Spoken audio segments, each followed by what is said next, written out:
Oi, gente, bom dia. É bom estar com vocês novamente.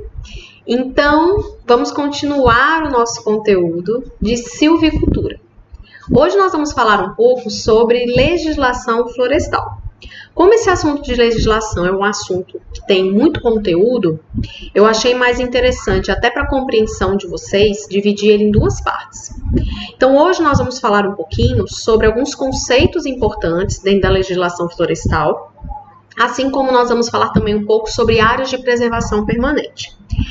Na próxima semana, aí eu vou tratar um pouco de reserva legal, falar também um pouquinho de cadastro ambiental rural com vocês, programas de regularização ambiental, ou seja, como que o proprietário rural ele deve, digamos assim, se posicionar, né, agir para que a propriedade rural dele esteja legalizada.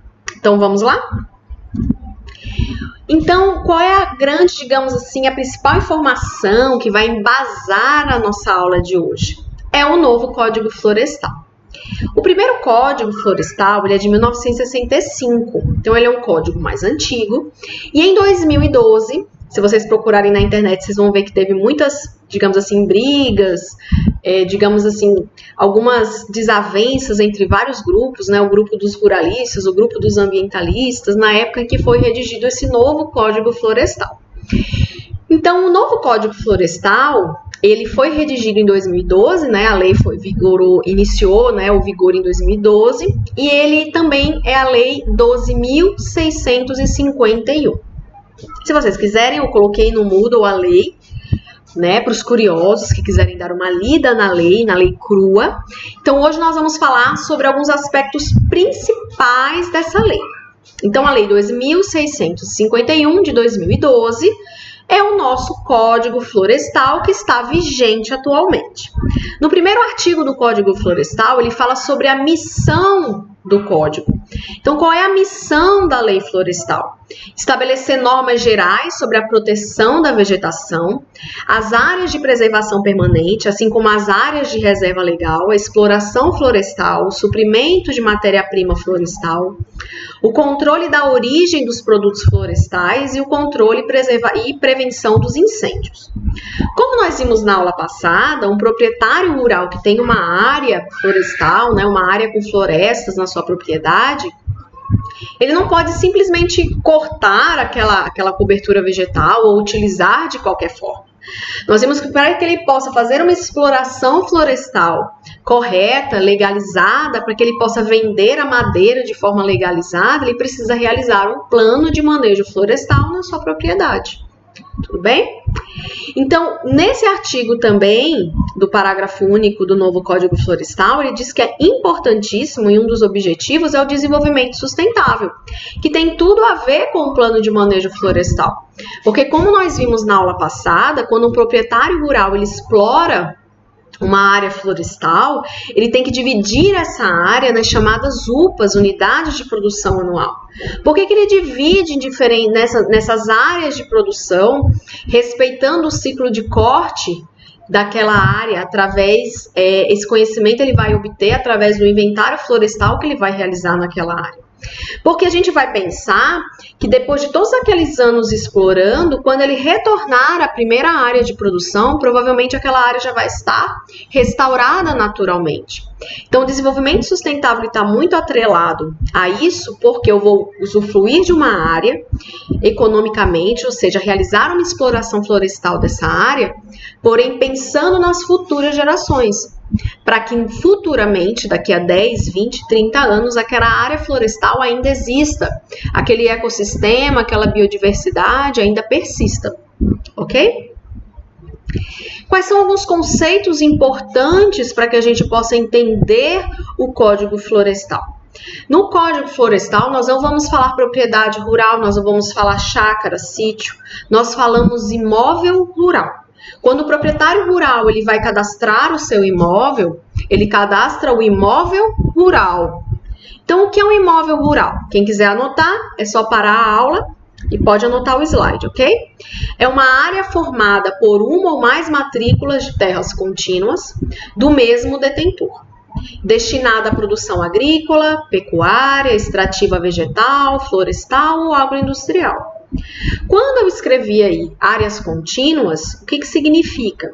Significa áreas confrontantes do mesmo detentor, que são consideradas um único imóvel, mesmo que seja formada por mais de uma matrícula ou que ocorra interrupções físicas, como estradas, cursos d'água, desde que ambas essas propriedades tenham a mesma função, a mesma exploração. Então vamos lá, vamos entender então. O que é um imóvel rural? Vamos dar um exemplo para facilitar?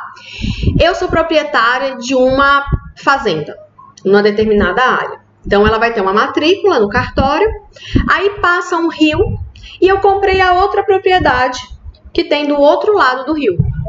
Ou seja, são matrículas diferentes no cartório, porque são áreas distintas, porém eu sou a mesma detentora, ou seja, proprietária. Nesse caso, quando futuramente eu for realizar um cadastro, considerando quais são as áreas que eu tenho que manter, nós vamos ver isso mais para frente, toda essa área, a primeira e a segunda, vão ser consideradas um imóvel rural. Então, a pessoa, ela pode ter 3, 4 áreas que são confrontantes, ou seja, uma próxima à outra, mesmo com matrículas diferentes e que exista algo que separe. Porém, quando eu for para, digamos assim, para a lei, tudo isso vai se constituir em um único imóvel rural. Aqui eu trouxe um exemplo. Então, vamos dar um exemplo. Um proprietário rural, ele comprou uma fazenda, uma área aqui, depois comprou outra e aí aqui ele tem a posse. São matrículas diferentes, né? A matrícula, vamos dar um exemplo, é como se fosse um número que identifica aquela área lá no cartório. Então, são matrículas distintas, porém é o mesmo detentor, o mesmo dono. Então, para a legislação florestal, toda essa área é considerada um imóvel rural. Seguindo, outro conceito muito importante, e ele é muito importante mesmo que vocês entendam, é o módulo fiscal. Quando nós falamos de legislação florestal, nós não vamos falar em hectares. Ah, propriedade com 100 hectares. Não. No Código Florestal, nós falamos em módulo fiscal. A propriedade tem um módulo fiscal, 2 módulos fiscais, 100 módulos fiscais. Então, o que quer dizer um módulo fiscal? Dependendo do município em que eu estou, o município, ele vai fazer parte do estado, obviamente. Então, se aquele município, ele tem uma atividade predominantemente agrícola, normalmente o módulo fiscal, que corresponde à área mínima necessária a uma propriedade para que a sua exploração seja economicamente viável, o módulo fiscal, ele é maior. Se um determinado município está numa região metropolitana, numa cidade grande, que já não tem uma atividade agrícola predominante, normalmente os módulos fiscais são pequenininhos. Então eu vou ler para vocês, quem quiser copiar também pode copiar. O módulo fiscal é a unidade de medida agrária utilizada no nosso país, que é expressa em hectares. Cada município do país pode ter um módulo fiscal diferente. O que quer dizer? Que um módulo fiscal pode corresponder a hectares diferentes de acordo com o município em que eu estou. Eu vou explicar isso mais para frente, que vai ficar mais fácil. Então, quando vai ser definido qual é o tamanho da propriedade que vai corresponder a um módulo fiscal, o que se leva em consideração? O tipo de exploração predominante do município, a renda média obtida com a exploração, outras explorações existentes, embora não predominantes, que tenham função de renda, e propriedade familiar. Então, vamos dar um exemplo. Aqui em Lagoa da Confusão, um módulo fiscal corresponde a 80 hectares. Em Campinas, por exemplo, São Paulo, que já é uma cidade, digamos assim, do interior, porém é uma cidade que não tem mais tanta atividade agrícola, no caso lá, um módulo fiscal corresponde a 10 hectares. São Paulo, capital, um módulo fiscal, 4 hectares.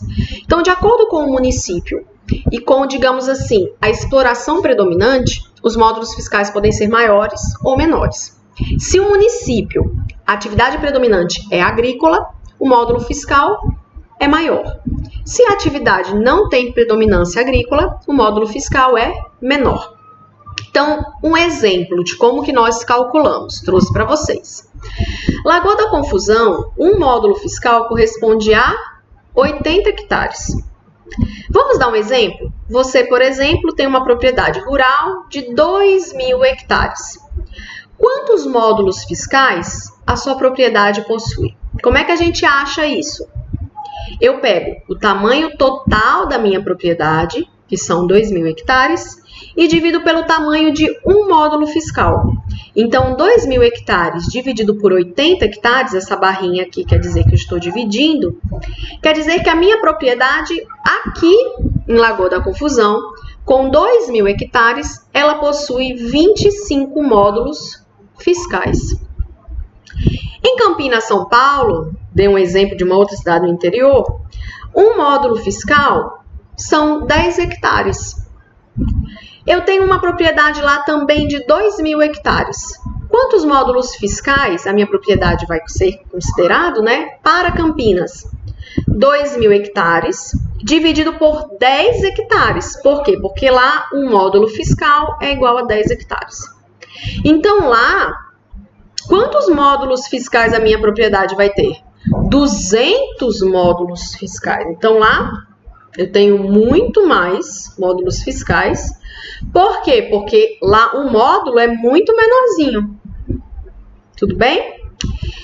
Na legislação, nós vamos ver que consideramos um pequeno produtor aquele que tem até 4 módulos fiscais.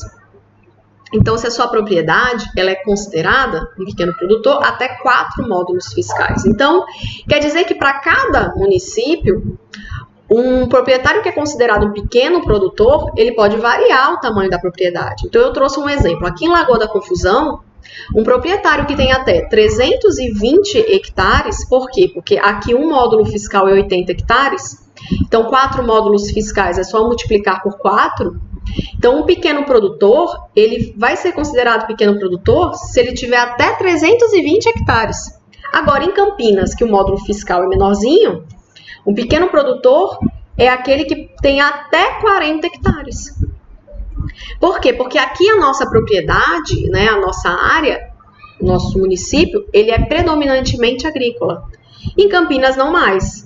Então, lá, se você tem uma, digamos assim, uma hortinha pequenininha, você tem 40 hectares, você já é considerado até ali um pequeno produtor. Depois disso, você já passa para médio produtor. Aqui no Tocantins, como a nossa atividade é basicamente agrícola, as nossas áreas vão ficando muito maiores.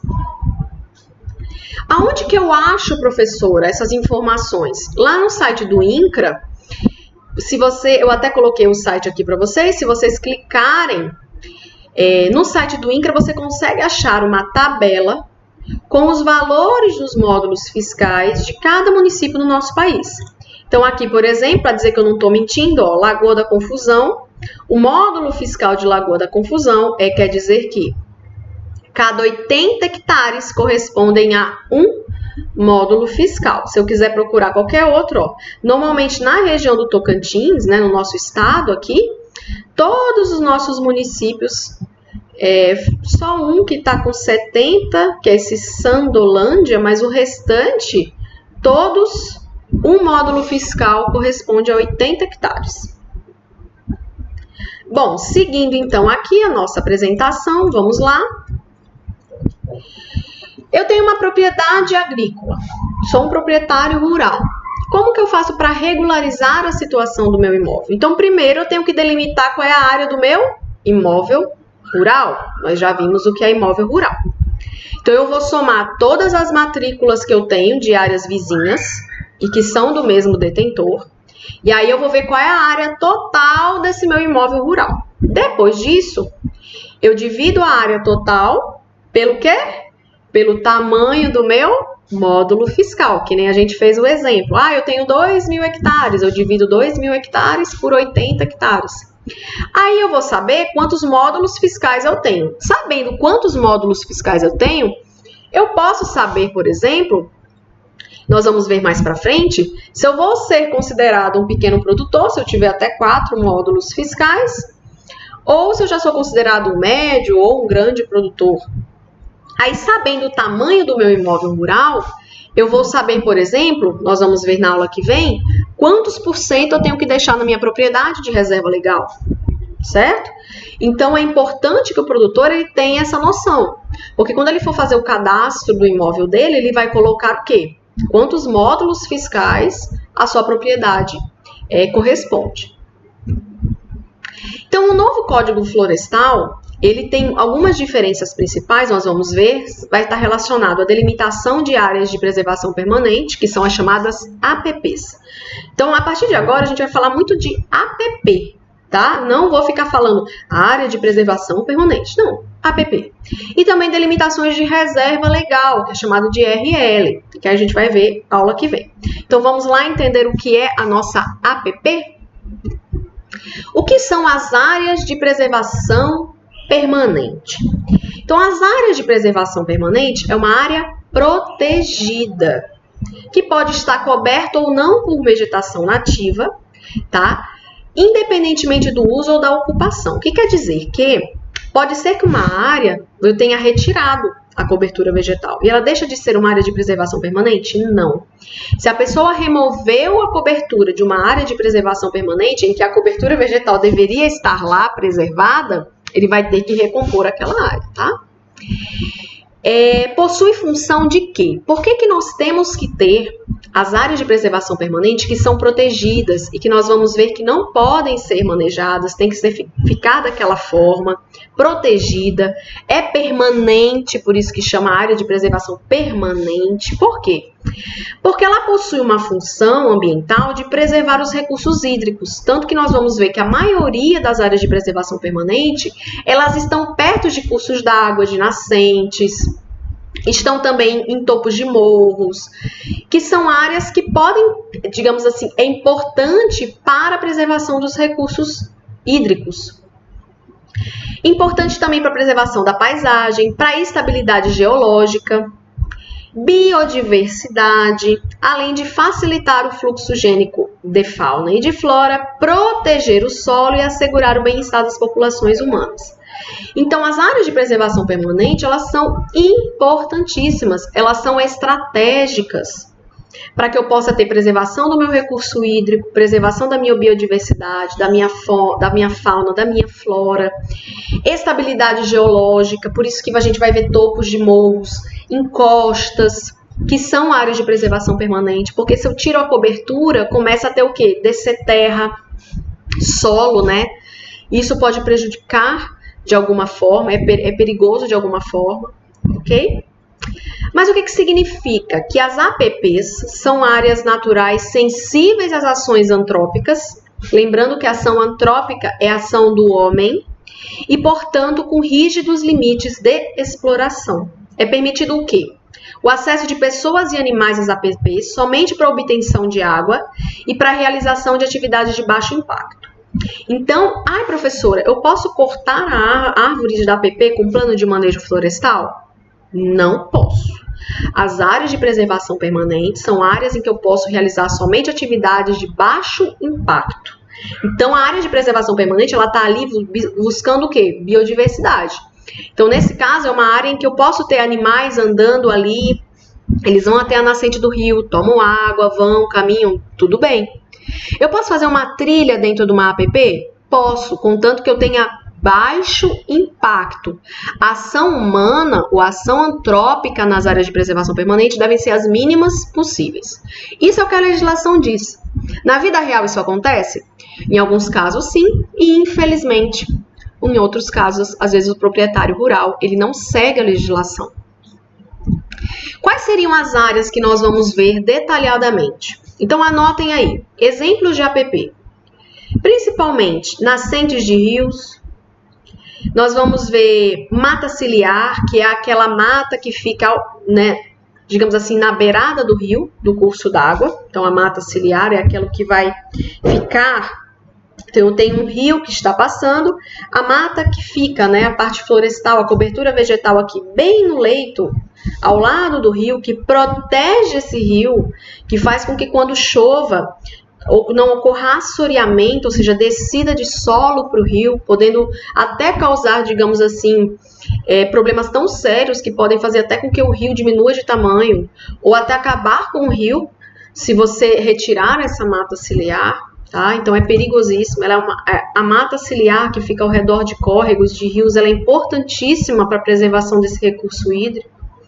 Nos topos de morros, restingas, que é a área da praia, Então, são alguns exemplos de APPs. O que a legislação diz sobre as APPs? E isso é importante, tá? Vamos então agora falar sobre o que a nossa legislação fala sobre APPs. Então, primeiramente, quando nós falamos de APPs, nós temos as faixas marginais que ficam em um curso de água. Então, o que são essas faixas marginais? Aqui tinha que ter também, mas não apareceu, né, na figura. É a nossa mata ciliar. Então, de acordo com o tamanho do meu curso d'água, ou seja, a largura do meu rio ou do meu córrego, eu vou ter um tamanho de APP que eu tenho que manter, ok? Então, o que a legislação fala? Que se eu tenho um rio que tem a largura de menos de 10 metros, eu tenho que deixar dos dois lados, porque é a faixa marginal, eu tenho que deixar pelo menos 30 metros de largura. Se eu tenho um rio de 10 a 50 metros, eu tenho que deixar 50 metros de área de preservação permanente na margem do meu rio. Se eu tenho um rio de 50 a 200, a largura do meu rio é de 50 a 200 metros, eu tenho que deixar 100 metros de APP. Se o meu rio é um rio maior, em que a largura dele é de 200 a 600 metros, tenho que deixar uma APP de 200 metros, ok? E se o meu rio é um rio enorme, com mais de 600 metros de largura, aí sim eu tenho que deixar uma área de preservação permanente de 500 metros, né? Ou mais. Então, a legislação, ela fala exatamente isso, que de acordo com a largura do meu rio, eu preciso deixar uma faixa marginal de APP. E para qual a função, pessoal, dessa APP na margem de rios, ribeirões ou riachos? Proteger este rio. A APP que fica aqui ao redor, na margem do meu rio, ela funciona aqui, ó, essa cobertura, o fato de eu ter a cobertura vegetal, de eu ter a raiz, vai funcionar como uma esponja. Então, sempre que eu tiver uma chuva forte, isso aqui vai acabar fazendo o quê? Vai fazer com que somente a água passe aqui para o meu rio, vai segurar o meu solo, evita o assoreamento, evita a descida de solo para esse rio. Então, é uma forma de proteger esse rio, ok? Por isso que é tão importante nós mantermos a APP ao redor desse rio, tudo bem? Então, lembre-se que de acordo com o tamanho da largura do meu curso do rio, eu tenho que ter, de acordo com a legislação, mais ou menos mata ciliar ou APP, digamos assim, a faixa marginal, né? A legislação antiga considerava rio cheio ou não. A legislação nova, ele vai considerar somente o leito regular.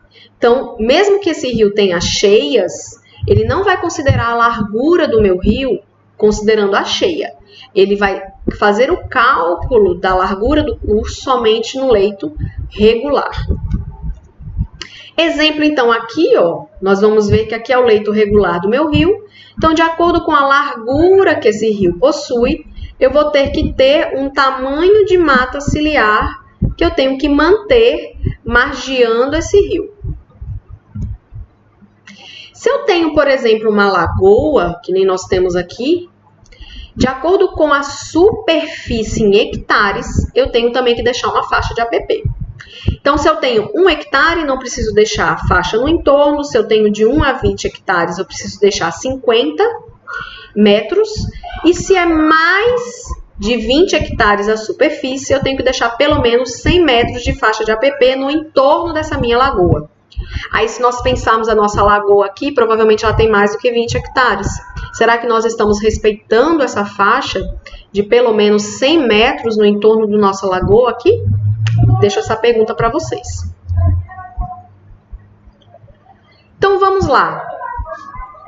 Se eu tenho reservatórios naturais ou reservatórios que foram feitos, né, pelo ser humano, as barragens, vai depender também de um licenciamento ambiental. Então, se tem até 1 hectare, esse reservatório de águas artificiais, você não precisa deixar área de preservação. Mas se for maior do que 1 hectare, aí onde é que vai estar escrito qual é o tamanho da faixa de APP que você vai deixar? Lá no plano de manejo, que dentro disso vai ter um licenciamento ambiental embutido. Então, quando você vai pedir a liberação para você construir um reservatório de água artificial, para que você possa ter a liberação, você já vai ter que pré-definir qual é o tamanho de faixa de área de preservação que você vai deixar ao entorno desse reservatório. Outras áreas também que são consideradas APPs. Áreas no entorno de nascentes, certo? Isso é importantíssimo. Qual o tamanho de área, qual é digamos assim, os metros que eu tenho que deixar de largura de APP ao redor das minhas nascentes. A legislação é muito clara e fala que tenho que deixar no mínimo 50 metros, tá bom? De raio. Então, eu tenho a nascente, o meu raio ao redor da minha nascente, eu tenho que deixar uma largura de 50 metros ao redor da minha nascente. Por quê? A nascente é importantíssima. É onde já está dizendo, nasce um rio. Então, eu tenho que proteger esse local. Como eu já comentei, né? A mata que fica ao redor, ela protege a minha nascente, faz com que a minha nascente continue ali. Então, eu tenho que deixar, pelo menos, qualquer que seja a sua situação topográfica, um raio mínimo de 50 metros ao redor de nascentes e olhos d'água. As encostas com declividade superior a 45 graus, as restingas, que são aqueles locais perto de praia, e as manguezais, que são os berçários, no caso nas regiões costeiras, também têm as suas áreas de preservação permanente. Nos topos de morros, também são considerados áreas de preservação. Então, muitas pessoas retiram essa cobertura de topo de morro, colocam pecuária, enfim, isso é terrível. Porque os topos de morro, para a gente ter uma estabilidade geográfica aqui, e geológica principalmente, evitar que ocorra a descida, né, desse solo no topo do morro, é importantíssima a manutenção da cobertura vegetal. Por isso que os topos de morros também são considerados APPs. Então, olha aqui que bonitinho. O topo do morro, eu tenho que deixar minha cobertura vegetal aqui no meu topo de morro. Então, é considerado morros, montanhas e encostas áreas de preservação permanente, tem que estar cobertas. Áreas em altitudes superiores a 1.800 metros também são áreas de preservação permanente. Então, vamos revisar? Quais são as áreas que são consideradas APPs pelo Código Florestal? Então, nós temos as restingas, que são as áreas, né, que cobre áreas fixadoras de dunas ou estabilizadoras de mangues. Então, aqui, as APPs nas áreas das restingas. Vamos ter a APP da mata ciliar, que é aquela faixa vegetal em torno de cursos de rios, tá bom? Vamos ter as APPs nas nascentes dos rios, que ocupa sempre um raio mínimo de 50 metros ao redor das nascentes. Então, aqui na nascente eu tenho que ter pelo menos 50 metros ao redor das minhas nascentes. Terei APP nas encostas, então regiões com declividade superior a 45 graus. E também as APPs em topos de morros, montanhas, serras. Então, a gente tem aqui 5 locais principais de APP. Nas minhas restingas e também nos manguezais, matas ciliares, ou seja, ao redor dos cursos dos rios, nas regiões de nascentes, nas encostas de morros e nos morros propriamente ditos, nas montanhas. Então, são 5 locais em que o proprietário rural, se ele tiver alguma dessas áreas na sua propriedade, ele tem que manter a cobertura vegetal. Então, uma área de preservação permanente, protegida por lei, que não pode ser retirada, não pode ser, digamos assim, explorada, somente com atividades de baixo impacto. Seguindo, então, a vegetação localizada na APP deve ser mantida pelo proprietário, possuidor ou ocupante da área. Caso tenha ocorrido o desmatamento da vegetação original, o proprietário, possuidor ou ocupante é obrigado a quê?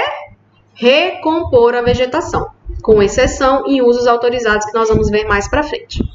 Então, no caso, eu tinha um rio passando na minha propriedade, eu não sabia, arranquei toda a mata ciliar. Plantei cana, plantei alguma outra coisa lá, o que eu faço?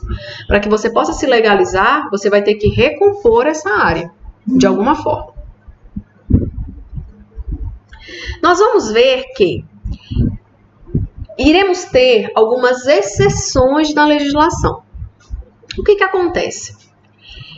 Nós temos uma data muito importante na legislação, que é a data de 22 de junho de 2008.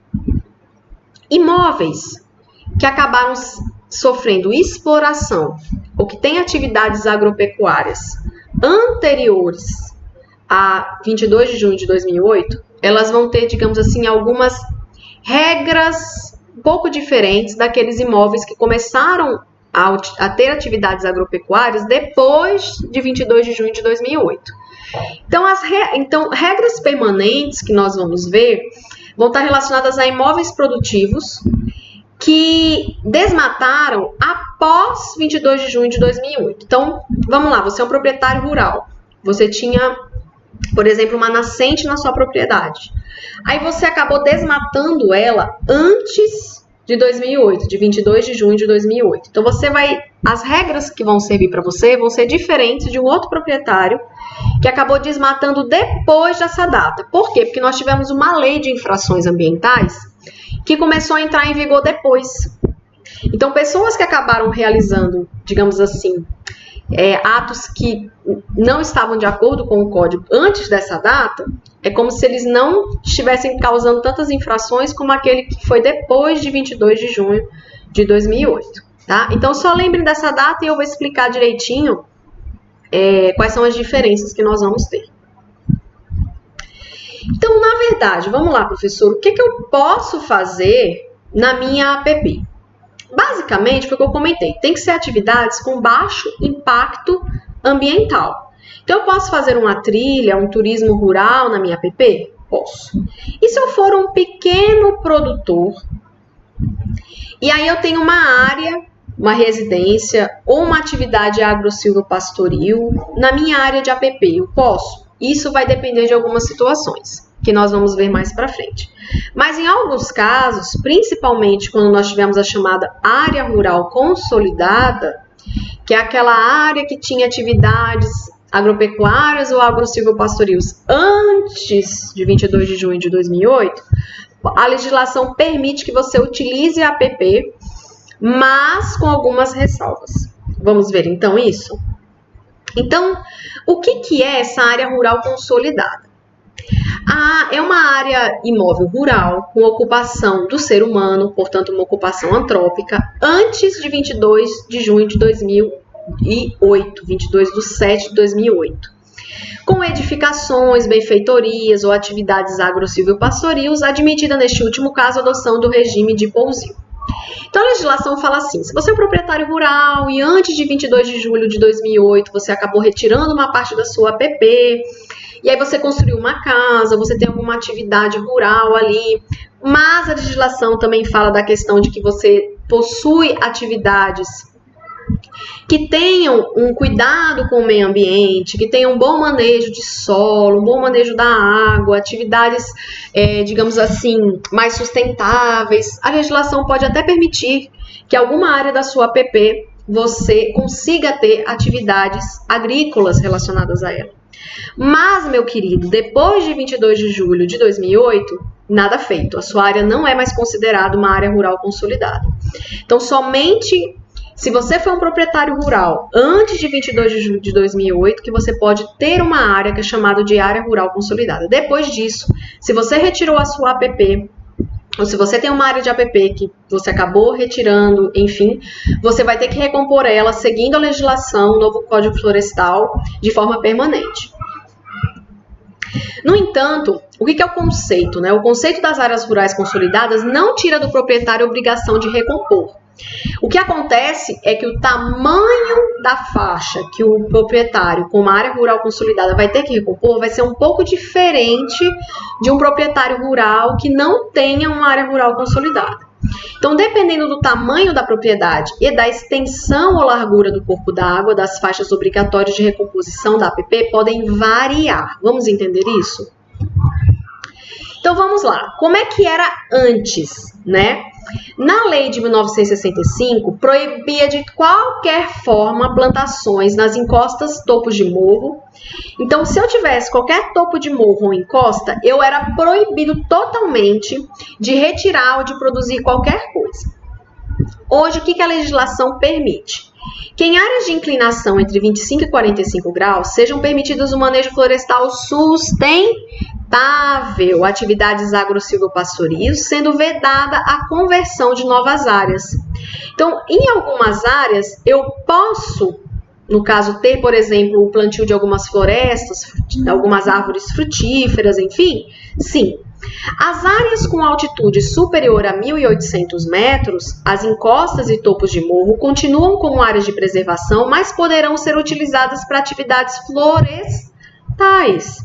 Para o pastoreio extensivo, por exemplo, eu posso ter algumas cabritos, ovelhinhas que acabam pastoreando aqui, ou culturas lenhosas, perenes e de ciclo longo. Então, por exemplo, eu tenho aqui uma encosta, né, uma área. Eu posso, às vezes, retirar a cobertura e plantar algumas árvores frutíferas de ciclo longo? Sim. O que importa é manter a cobertura vegetal. Então, em alguns casos específicos, a legislação ficou um pouco mais flexível. O que não pode, gente, é você retirar a cobertura vegetal e deixar sem nada. Às vezes o proprietário retirou. Eu posso colocar, então, por exemplo, culturas lenhosas ali, árvores perenes? Sim, em algumas situações é permitido. Há uma flexibilização. Então, vamos dar um exemplo aqui, por exemplo. Essa APP não é manejada com práticas de conservação do solo e da água. Então, se eu tiver, por exemplo, uma área, que nem eu tenho aqui, uma encosta, que simplesmente eu retirei a cobertura vegetal, não coloquei mais nada, não fiz curva de nível, não coloquei uma espécie perene, né, de ciclo longo, ele está de acordo? Não. Então, eu não posso considerar uma área rural consolidada. Eu só posso considerar uma área rural consolidada se o proprietário tem atividades agro-silvopastoris ali, mas com práticas sustentáveis, com práticas de manejo do solo, conservação do solo, da água, sustentáveis. Aí eu posso até dizer que ele é uma área rural consolidada. Então, o que acontece, né? As áreas rurais consolidadas, elas vão ter algumas diferenças, o tamanho da APP que eu vou precisar deixar. Então, como essa tabela acaba sendo muita informação, o que eu quero que vocês lembrem? Eu vou mostrar essa figurinha aqui para vocês. Vamos dar um exemplo. O que a legislação diz, né? A legislação diz que se eu tiver um curso d'água de 10 metros, se nós voltarmos lá no início da aula, ele diz que se eu tiver um rio de 10 metros, eu tenho que deixar uma faixa de APP de 30 metros. Isso é o que diz a legislação. Então, ela fala assim, ó, se você tiver uma propriedade rural, o seu curso de água é de 10 metros, você tem que deixar 30 metros de faixa marginal de APP. Agora, o que a legislação trouxe novo foi a área rural consolidada, que diz que é uma área, né, e que eu tinha uma atividade agrícola antes de 22/7/2008. Então, o que ela diz? Ela vai dizer que, no caso, eu vou considerar o tamanho do meu módulo fiscal. Então, se eu sou um pequeno proprietário, ou seja, eu tenho somente um módulo fiscal, se eu deixar os 30 metros de faixa que a legislação fala para mim, praticamente a minha área inteira vai ser o quê? APP. Então, a legislação entendeu que se o proprietário rural ele tem um tamanho de módulo menorzinho, ele provavelmente ele é um pequeno produtor. Então, vamos deixar uma faixa um pouco menor para que ele possa ter atividade de subsistência aqui. Possa plantar o seu milho, o seu feijão, ter o seu gado. Então, ele só precisa deixar 5 metros. Se ele já é um proprietário com 2 módulos fiscais, ele precisa deixar 8 metros. Se ele é um proprietário com 4 módulos fiscais, ele deixa 15 metros. E se ele é um proprietário com 10 módulos fiscais? Quer dizer que ele tem muita área, não é verdade, para plantar? Então, nesse caso, eu já vou deixar 100 metros de faixa. Então, se nós voltarmos aqui, nós vamos ver que a recomposição de matas ciliares não irá variar de acordo com a largura do rio, mas sim de acordo com o tamanho da propriedade. Isso para áreas rurais consolidadas. Então, nesse caso, eu não vou olhar somente o tamanho do meu rio. Eu vou lá ver o tamanho do meu módulo fiscal. E se o meu curso de água for 50 metros? Se o meu curso d'água é de 50 metros, a minha legislação falava que eu tinha que deixar 100 metros de faixa de APP. Então, se eu fosse um proprietário rural que tivesse um módulo fiscal, eu não ia nem ter como. Eu ia ter que deixar minha propriedade inteira só como APP. Então, se é uma área rural consolidada, vai seguir a mesma coisa. Ó. Se eu tenho 50 metros de curso d'água, eu vou deixar, se eu tenho um módulo fiscal, 5 metros, 2 módulos. Então, aqui não vai mais depender do tamanho do meu curso d'água, mas sim do tamanho da minha propriedade. Professor, e se eu não for uma área rural consolidada? E nesse caso, a gente já vai ter que seguir a legislação e deixar o tamanho da faixa que a legislação nos orienta a deixar. Então, vamos dar um exemplo. Se eu fosse seguir, se eu não sou considerado uma área rural consolidada, e eu tenho, por exemplo, um rio aqui cortando a minha propriedade, eu teria que deixar 30 metros de APP. Certo? Agora, no caso, se eu sou considerado uma área rural consolidada, ou seja, eu já tenho uma produção agrícola, eu faço atividades rurais, eu tento manejar da melhor forma possível o meu solo, eu tento seguir uma agricultura mais verde, que a legislação diz é que eu preciso deixar somente 5 metros, porque eu tenho um módulo fiscal só, eu sou um pequeno produtor, e nesse restante de área, aí sim eu vou produzir a cultura que eu preciso para minha subsistência. Então, é assim que funciona. A gente então tem duas situações. Se for uma área rural consolidada, a gente tem, digamos assim, a faixa de APP que eu vou ter que deixar vai ser de acordo com o tamanho do módulo fiscal. Se não é uma área rural consolidada, no caso, eu vou seguir o que a legislação me diz, que vai ser de acordo com a largura do meu rio. Se nós voltarmos aqui, nós vamos ver que da mesma forma ele vai considerar o quê? A APP da nascente, nós já vimos que a legislação diz que nós temos que deixar 50 metros. Mas aqui, se é uma área rural consolidada, eu deixo somente 15 metros. Lagoas e rios também, vai depender do tamanho do meu módulo fiscal, ok? Então, vamos dar um exemplo. Eu tenho, então, essa área aqui. No caso, então, eu vou ter a reserva legal, que nós vamos ver isso na aula que vem.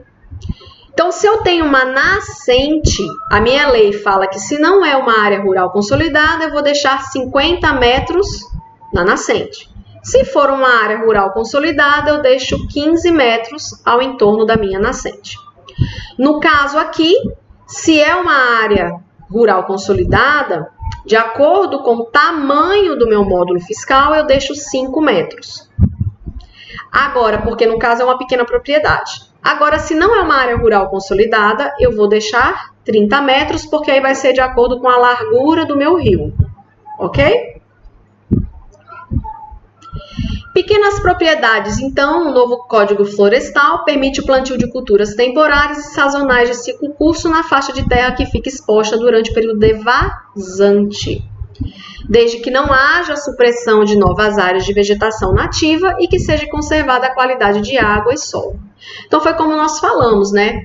Quando o proprietário ele é muito pequenininho, a legislação acaba ajudando esse proprietário, porque se nós formos seguir de acordo com o tamanho somente do rio, se um pequeno proprietário ele tem um rio muito grande na propriedade, ele vai ter que deixar um APP muito grande e ele não vai ter área nem para plantar o que ele necessita. Então, a legislação acaba permitindo que um pequeno produtor, que tem até 4 módulos fiscais, ele possa, no caso, ter uma área um pouco menor, né, nas faixas dos rios, que possa, às vezes, plantar cultivos perenes e sazonais. Então, olha só, para imóveis até 15 módulos fiscais, é permitida a prática de aquicultura e existência de infraestrutura na APP.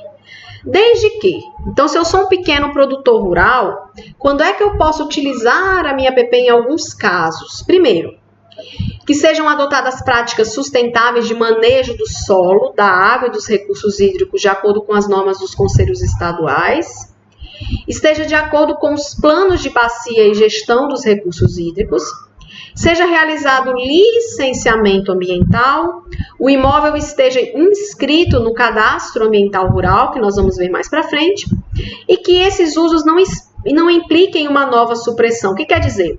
A pessoa já vai ter que ter uma faixa menor de APP. Aí, se ela ainda for retirar mais ainda, então eu não posso fazer uma supressão, ou seja, retirar novas áreas de preservação. Não posso remover o que já existe. Isso eu não posso fazer de jeito nenhum, porque eu já estou com a legislação me facilitando, diminuindo o tamanho da faixa que eu preciso. Aí eu ainda vou retirar mais ainda a faixa? Aí não faz sentido, né? Então eu tenho que evitar a supressão de novas áreas. Isso eu não posso. Bom, nós vimos o seguinte. Então, professor, eu vi que existem alguns casos que tem uma flexibilidade um pouco maior a legislação, mas e se eu sou um proprietário que eu removi toda a minha APP? E a legislação diz que eu tenho que recompor 5 metros, 10 metros, 50 metros. Quais são os métodos que eu posso utilizar? Então, nós vimos que existe uma obrigatória recomposição, principalmente, né, a gente viu que existem faixas obrigatórias nos casos também de área rural consolidada, também existem faixas que a gente tem que recompor. Nós vimos que nós temos alguns métodos de recomposição da APP. Primeiro, eu posso fazer a condução natural. Nesse caso, o que eu posso fazer? Eu posso isolar a minha área, fazendo com que eu não passe mais nenhum trator, que não passe mais animal. Então, eu isolo a minha área para que ela possa se regenerar de forma natural. Posso realizar também o plantio de espécies nativas.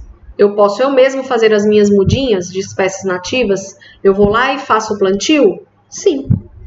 Posso realizar o plantio de espécies nativas conjugado com a condução de regeneração natural? Ou, no caso de pequenos proprietários, e é o único caso de exceção aqui, eu posso intercalar o plantio de espécies lenhosas, perenes e de ciclo longo, exóticas com nativas, em até 50% da área. Então, somente para pequenos produtores, né, ou posse rural familiar, ou seja, um proprietário familiar, que eu posso ter esse consórcio de plantar espécies lenhosas de ciclo longo junto com as espécies nativas. Em propriedades maiores, que não são consideradas pequenos produtores, né, agricultura familiar, eu tenho que fazer ou a regeneração natural daquela área, e depois eu não posso mais utilizar, ou eu posso realizar o plantio, mas de espécies nativas daquela região, daquele bioma, ok? Então, o novo Código Florestal não aceita o abandono. Eu tenho um curso de rio na minha propriedade, e eu sei que eu tenho que recompor essa área. Eu vou abandonar essa porcaria dessa área aí. Eu posso fazer isso? Não. Recomposição natural não é abandono. Porque a recuperação natural, a regeneração natural é você isolar a área e você ir acompanhando. Será que realmente está regenerando aquela área? Então, o Código Florestal não aceita o simples abandono da área de preservação permanente. Antigamente, o outro Código Florestal antigo permitia, esse não mais. Mesmo nos casos de uso consolidado, que é aquela área rural consolidada, há a exigência de uma faixa mínima de recomposição. Ainda é preciso esclarecer que o abandono da área a ser recuperada tampouco é sinônimo de sucesso, porque eu preciso estar sempre monitorando se realmente está tendo a regeneração. Então, trouxe para vocês o que é permitido, né?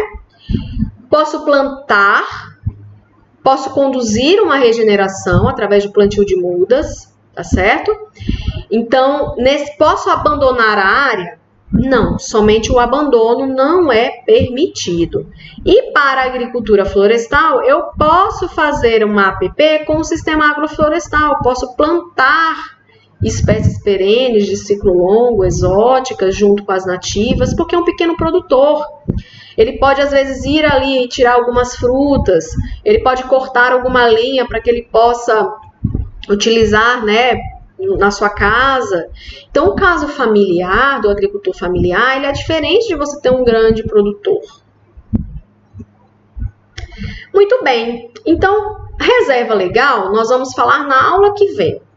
Então, com isso, a gente finaliza a parte de áreas de preservação permanente. No Moodle, eu vou deixar um texto para vocês. Esse texto eu recomendo que vocês leiam, tá bom? Então, ele vai acabar aprofundando e facilitando o entendimento, principalmente das chamadas áreas rurais consolidadas, que são diferentes das áreas rurais que não são consideradas consolidadas. O que é importante lembrarmos aqui, então? No Moodle, eu coloquei, então, como eu acabei de falar para vocês, um texto, tá bom? Vou deixar a legislação para aqueles que, quando forem realizar alguma atividade, queiram consultar a legislação, né, a lei bruta. E eu vou colocar também um questionário para que vocês possam responder. Para fixar. O questionário ele vai envolver somente a questão de áreas de preservação permanente.